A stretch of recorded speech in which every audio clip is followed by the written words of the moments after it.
এখন আমি সবার প্রথম স্মরণ করি বিগত দিনে আমরা একসঙ্গে কাজ করেছি এরকম অনেক সদস্য এখন নেই।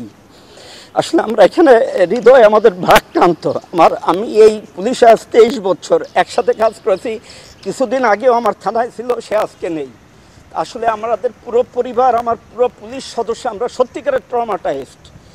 তার ভিতরে আমরা আসলে জনগণের প্রয়োজনেই কাজ করি। আমাদের ব্যর্থতা অনেক সময় আমরা জনগণকে বুঝাইতে পারি না। আজকেও ফিরে আসা কিন্তু জনগণের জন্যই। জনগণ প্রয়োজন বোধ করছে যে পুলিশ না থাকলে কি হচ্ছে, সেই প্রয়োজনেই ফিরে আসা। আমি ধন্যবাদ জানাই সেনাবাহিনীকে।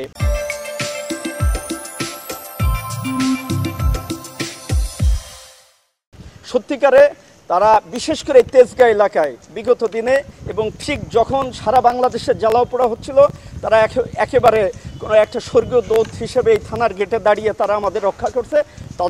তাদের প্রতি আমার এই থানার পক্ষ থেকে কৃতজ্ঞতা। আর আমরা আসলে সত্যিকারের স্বল্প পরিসরে, যেহেতু আমরা সবসময় কমান্ডে কাজ করি, একটা চেন অফ কমান্ড কাজ করে, আমরা এর আগেও যা করছি অর্ডারে করছি, আজকেও অর্ডার করেছে, তাই আমি থানায় চলে আসছি। এখনও আমার অনেক সহকর্মী কান্না করতেছে, আসতে পারছে না। আমি চেষ্টা করছি যে আমরা সত্যিকারে মানুষের প্রয়োজনেই যে কাজ করি, এই কথাটা তাদের বোঝাতে চেষ্টা করতেছি, তাদের মোটিভেটেড করে যে সত্যিকারে যে আমরা মানুষের প্রয়োজনে, এটা সেই প্রয়োজনটা আবার মেটানোর জন্যই কিন্তু আমরা চলে আসছি। তাই সবাইকে ধন্যবাদ। আমরা চেষ্টা করব এবং জনগণকে বলবো আমাদের রাস্তায় নেওয়ার জন্য। আর অনেক সময় বুঝে না মেসেজটা, আমরা যেটা বোঝাইতে চাই আসলে আমাদের ব্যর্থতা, এখন আমরা মানুষের রাস্তায় যেতে পারিনি, এটা আমাদের ব্যর্থতা।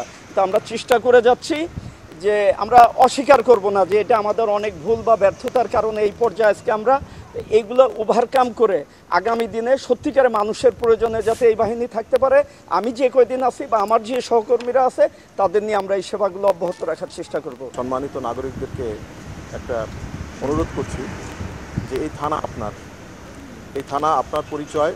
একটা মানুষের আইডেন্টিটিতে প্রথম যদি বলে যে আপনার পরিচয় কি, সেই পরিচয়ের ভিতরেই থানা আসে, যে কোন থানায় সে বাস করে। এই থানা কোনো পুলিশের নাই, থানা হচ্ছে আপনার থানা। পুলিশ আপনার প্রয়োজনেই পুলিশ প্রয়োজন হবে। অতএব পুলিশের প্রতি যে ক্ষোভ আপনাদের আছে, সেটা কিছু ভুল সিদ্ধান্তের কারণে এটা হয়েছে। এই জন্য কিন্তু সমগ্র পুলিশ বাহিনী দোষী না, সমগ্র পুলিশের অধিকাংশ মানুষই দোষী না। আপনারা যা হয়েছে, আপনারা পুলিশের দোষ ত্রুটি এটা ক্ষমা সুন্দরভাবে দেখেন, কারণ এই থানা আপনাদের, পুলিশ আপনাদের খুবই প্রয়োজন। আপনারা ইতিমধ্যে খেয়াল করেছেন যে আপনাদের নাগরিক জীবন কিভাবে ব্যাহত হয়েছে পুলিশের অভাবে। অতএব পুলিশকে থানায় আসতে দেন। পুলিশের উপরে আর কোনো আক্রোশ আপনারা রাখবেন না, এটা আমাদের অনুরোধ করছি। কারণ পুলিশ ক্ষতিগ্রস্ত হলে বাংলাদেশ ক্ষতিগ্রস্ত হবে।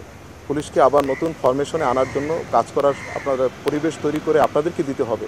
অতএব আপনাদেরকে সবাই, সুনাগরিক যারা আছেন সবাইকে আমি রিকোয়েস্ট করছি, আপনারা প্রত্যেকটা থানাকে পুলিশের জন্য কাজের উপযোগী করে দিবেন।